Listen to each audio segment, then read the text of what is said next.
Condutor estrangeiro dirigindo no Brasil, quais são as regras? No vídeo de hoje nós vamos tratar sobre esse assunto, que foi uma sugestão trazida aqui no canal. Então já deixa seu like, se inscreve, ativando o sininho aqui do lado, você receberá todas as notificações sempre que houver um novo conteúdo aqui no canal. Então vamos ver. É uma sugestão que nós estamos atendendo da Cristina Salvador, lá do CFC América de Sarandi, do Rio Grande do Sul. Ela pediu, num outro vídeo, que a gente fizesse um vídeo sobre condutor estrangeiro habilitado em outro país para dirigir aqui no Brasil, né? Quais são os requisitos, as exigências. Então, a gente agradece a participação e a sugestão do tema. Também já tivemos outras pessoas solicitando dúvidas em relação a essas questões, então, com certeza, o vídeo vai ser bem útil. Apesar do vídeo de hoje, o tema ele é muito mais amplo do que o que nós vamos tratar aqui. Então, a gente vai tratar das questões básicas, do que é necessário para dirigir, algumas regras que estão previstas também em resolução aqui do nosso país, mas também em norma internacional. Mas é claro que o tema ele exige uma atenção a mais, que a gente não vai tratar aqui no vídeo para não deixar ele também fora do propósito, que é apresentar e trazer as noções gerais para você, né? Evidentemente que aquele estrangeiro que passa por uma situação de precisar dirigir aqui no Brasil ou o brasileiro que precisa dirigir fora do país, é sempre importante fazer uma consulta, né, no governo do outro país, no consulado, para verificar se existe alguma exigência diferente, tá? Então, vamos lá falar aqui sobre o condutor estrangeiro dirigindo no Brasil. É importante destacar que, apesar de nós estarmos falando do estrangeiro, as regras também valem para o brasileiro, nasceu aqui no país, no Brasil, porém foi para outro país e se habilitou nesse outro país. E agora está voltando para o Brasil com habilitação estrangeira. Tá? Os princípios são os mesmos. Então, quando estiver falando em estrangeiro, vale também para o brasileiro habilitado no outro país. Tá? Em regra, é possível que estrangeiros possam conduzir veículos automotores aqui no Brasil sem necessidade de obter a CNH brasileira, nacional, por até 180 dias. Então, nós temos essa previsão na própria Convenção de Viena, trazendo 180 dias, praticamente então aí 6 meses, para que a pessoa possa conduzir, contados da data da entrada no país, ela vai poder utilizar o seu documento de habilitação. Claro que existem outras exigências que nós vamos falar aqui, mas não vai precisar trocar pela habilitação nacional. Após esse prazo, 130 dias, aí a pessoa vai ter que fazer um procedimento para obtenção da habilitação. No caso daquele condutor que possui uma habilitação cujo país tem acordo com o Brasil, basta ele fazer o exame de aptidão física e mental, o exame médico, e a avaliação psicológica. Obtendo a aprovação nesses exames, será emitida a CNH brasileira para esse condutor. E aí ele pode seguir dirigindo normalmente aí mais, né, o prazo que ele ficar aí. Daqui a pouco ele veio residir aqui no Brasil, se mudou para o Brasil, bom, ele vai trocar a sua carteira. Agora, se ele é habilitado em um país que não possui acordo, nem atende ao princípio da reciprocidade, nós vamos comentar daqui a pouco, nesse caso, ele vai ter que fazer o exame médico, a avaliação psicológica e também o exame prático de direção para transformar a habilitação dele na habilitação nacional. E caso o estrangeiro não é habilitado, evidentemente que para se habilitar aqui no Brasil ele vai ter que atender os exatos requisitos de qualquer pessoa, né? Ser penalmente imputável, saber ler e escrever, possuir documento de identificação, certo? Então, em regra é isso. Onde que está escrito? Nosso Código de Trânsito Brasileiro, ele menciona esparsamente as questões relacionadas ao estrangeiro. Lá no artigo 3º, no comecinho, no primeiro capítulo do Código, ele vai nos trazer que as disposições do Código de Trânsito são aplicáveis a qualquer veículo, bem como aos proprietários, condutores dos veículos nacionais ou estrangeiros e as pessoas nele expressamente mencionadas. Então, está querendo dizer que o estrangeiro não vai ter nenhuma tratativa diferente ao conduzir aqui no Brasil, tanto em relação à sua habilitação como condutor, assim como as questões relacionadas aos veículos, que às vezes as pessoas têm um pouco de dúvida, acham que vai ter algum tipo de tratamento diferenciado ou mais facilitado. Não. O condutor veio para o Brasil, ele é estrangeiro, ele tem que apresentar a documentação, tem que ser penalmente imputável, tem que atender os mesmos requisitos para poder dirigir aqui. O artigo 142 é que nos interessa muito, porque ele vai nos trazer justamente que o reconhecimento de habilitação obtido em outro país está subordinado às condições estabelecidas em convenções e acordos internacionais, e também às normas do CONTRAN, que é o Conselho Nacional de Trânsito. Então, existem aí pelo menos 2 grandes acordos internacionais, no qual o Brasil faz parte, é signatário, que trata sobre essas relações de habilitação e do trânsito em si. Além disso, nós temos também uma resolução do CONTRAN regulamentando o tema. Então, o assunto ele está regulamentado, as regras estão postas, basta que a gente conheça elas. E aí o CONTRAN ele vai trazer a resolução 933 de 2022, Nós tínhamos outras resoluções antes que foram revogadas por esta, então as regras aqui elas não mudaram de forma substancial em relação à resolução anterior, né?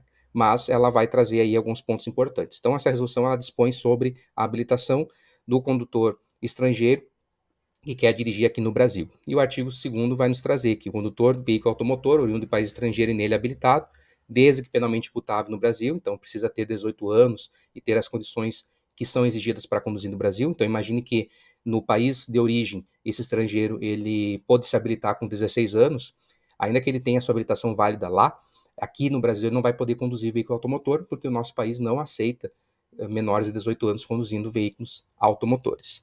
A mesma coisa acontece na categoria D e E, que aqui o Brasil exige 21 anos de idade.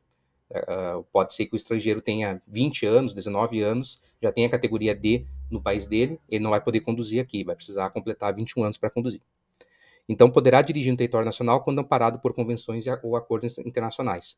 Os países eles fazem acordos para facilitação da sua integração, né, para que as pessoas possam transitar, as questões econômicas também depende muito desses acordos entre os países. E a relação do trânsito, lá atrás, lá na década de 60, quando você começa os movimentos de globalização no nosso planeta, houve o Acordo de Viena. Nós tivemos também na década de 90 um acordo envolvendo muitos países aqui da América do Sul. Então, tudo isso para facilitar esse translado das pessoas de um país para o outro. Tá?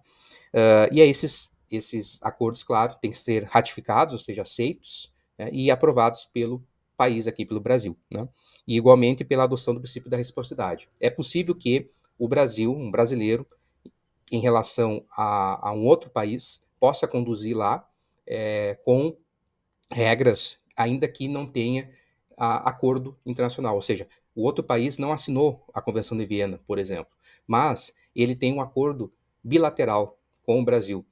Mesmo que não seja um acordo assinado, mas tem ali a seguinte situação: olha, nós vamos facilitar que o brasileiro venha dirigir aqui.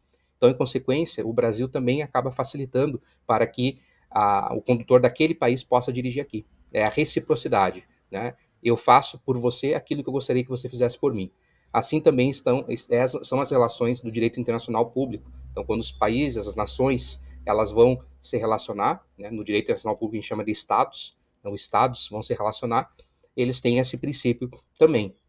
Então, nem sempre as regras vão ser somente aquelas colocadas ali no acordo, porque pode ser que o país não tenha acordo com o Brasil, mas ainda assim nós tenhamos aí uma boa relação, né, facilitando o translado de todos. Tá? E é a questão dos 180 dias que nós já mencionamos. Tá? Então, nós temos duas principais convenções, apenas estamos mencionando aqui. É muito importante, se você tem interesse de conhecer mais sobre o assunto, que você leia essas convenções, esses acordos, que é a Convenção sobre Trânsito Viário de Viena, de 1968. O Brasil, só na década de 80, que foi virar signatário, foi ratificado essa convenção no Brasil, e aí passou a ser uma regra obedecida aqui também no Brasil. E o Código de Trânsito brasileiro, inclusive, ele tem muitas semelhanças com as normas colocadas na convenção. E também temos a Regulamentação Básica Unificada de Trânsito, RBUT, que é de 1992, foi ratificada aqui no Brasil a partir de 93. Então essas são as duas principais convenções que interessam ao brasileiro que vai dirigir fora do país e ao estrangeiro que vem dirigir no Brasil. Além delas, repito, existe o princípio da reciprocidade. Então não é porque não consta o nome do país ali como um país que tem acordo, quer dizer que esse estrangeiro não vai poder conduzir no Brasil. Temos que ver o princípio da reciprocidade. E quais países têm acordo com o Brasil? São aqueles que estão dispostos no site da Secretaria Nacional de Trânsito, Senatran. Inclusive, nós vamos deixar o link aqui para facilitar para você, se você quiser conhecer e acessar. Até a data que eu gravei esse vídeo, nós tínhamos 84 países elencados lá, listados com acordo com o Brasil, né, nos acordos internacionais. Repito que pode ter outros devido ao princípio da reciprocidade. Tá? Então, são as duas formas de se verificar isso. E o próprio parágrafo 2º do artigo 2º da Resolução 933 vai trazer que é o órgão executivo da União, no caso o Senatran, que vai informar os demais órgãos quais são os países que têm acordo aqui. Né? E afinal, o estrangeiro que vem dirigir no Brasil, o que ele precisa estar portando para poder conduzir aqui? Tá? Nós já vimos ali essas relações internacionais que são necessárias, mas o que ele precisa? A resolução 933 vai nos trazer. E ela, obviamente, obedece parcialmente, não traz todas, mas obedece parcialmente o que está na Convenção de Viena. Então vai trazer lá que ele tem que estar com a carteira de habilitação estrangeira na validade, não pode estar vencida. Tem que ter também a PID, que é a Permissão Internacional para Dirigir, e ele vai apresentar essa PID junto com a carteira de habilitação, ambas têm que estar válidas.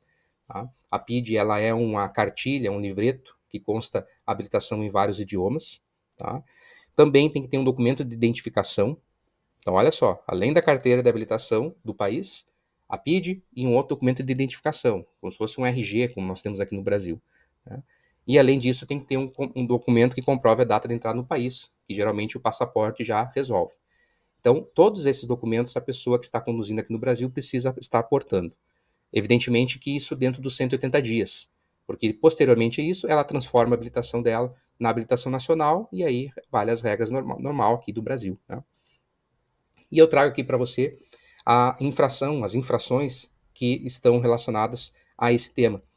Nós fomos lá na resolução 985, que traz o Manual Brasileiro de Fiscalização de Trânsito, na ficha da infração do artigo 162, inciso 1, que é dirigir sem possuir habilitação. Nessa parte, o que nós vamos encontrar ali? Né? Vamos encontrar algumas situações que o estrangeiro pode passar e acabar sendo autuado aqui no Brasil. Condutor estrangeiro ou brasileiro, olha só, ou brasileiro residente no exterior e lá habilitados, então o brasileiro mora em outro país, habilitado, veio para o Brasil. Né? O que eles têm que estar portando ali, né? Nós já acabamos de ver. E se não tiver ali, por exemplo, se tiver com a habilitação vencida, se ele estiver com a habilitação do país que não tem acordo nem princípio da reciprocidade, o Brasil e esse país não se dão bem nesses aspectos. Se ele estiver dirigindo categoria diferente, está com a habilitação da categoria diferente do veículo, se ele estiver com o documento de habilitação do país dele, cópia, não é original, é uma cópia. Se ele não estiver usando o documento de identificação em conjunto, se ele não tiver um documento que comprove a entrada dentro dos 680 dias, né? Se já passou os 180 dias que ele entrou no país, já faz meses que ele está aqui, ele não transformou ainda a carteira nacional, a carteira estrangeira dele em carteira brasileira. Se ele tem menos de 21 anos, está dirigindo veículos que exigem categoria D ou E, que aqui no Brasil é 21, ou se ele é menor de idade, não é penalmente imputável, inferior a 18 anos, como nós já comentamos. Além disso, também há infração de trânsito de dirigir sem habilitação se ele estiver dirigindo com a PID e sem estar com o documento de habilitação estrangeiro. Então não basta apenas a PID. E vale mencionar também que, se você é brasileiro e tem a PID aqui, né, que você emitiu aqui no Brasil, você não pode usar a PID como documento de habilitação no Brasil. Tá? Você só vai utilizar ela quando você for para fora do país. Mas aqui no Brasil você tem que usar a CNH mesmo. Mas o estrangeiro ele traz a PID, traz a carteira dele, traz o documento de identificação e traz o comprovante de entrada no país para poder dirigir. Tá? E também, caso o condutor não tenha habilitação, estrangeiro não apresente nenhum documento de habilitação, também será autuado por dirigir sem carteira, que é uma infração gravíssima, vezes 3. Né? O valor lá dá R$ 880,41 nesse momento. Tá? Então, veja, o tema ele é bem interessante, é bem instigante, a gente nota que não tem tanta atenção dada na internet, por exemplo, com vídeos como esse que nós acabamos de fazer. Eu tenho certeza que você tem alguma dúvida em relação ao tema, algum aspecto que nós não mencionamos, então você faz o seguinte, deixa aqui no comentário, porque assim nós podemos, quem sabe, até mesmo produzir mais um conteúdo sobre esse assunto, mais específico, mais voltado a uma dúvida que você traga. Ou dúvidas em geral sobre outros temas dentro da legislação de trânsito, nós estamos colhendo essas dúvidas e produzindo conteúdo aqui no canal. Então a gente agradece a sugestão trazida aí pela Cristina e deixamos aí à disposição para você novas sugestões também aqui nos comentários. Não esquece de deixar o seu like, se inscrever e, se possível, compartilhe esse link com aquelas pessoas que você sabe que podem gostar, se interessar pelo tema. Então a gente se vê numa próxima oportunidade. Até mais.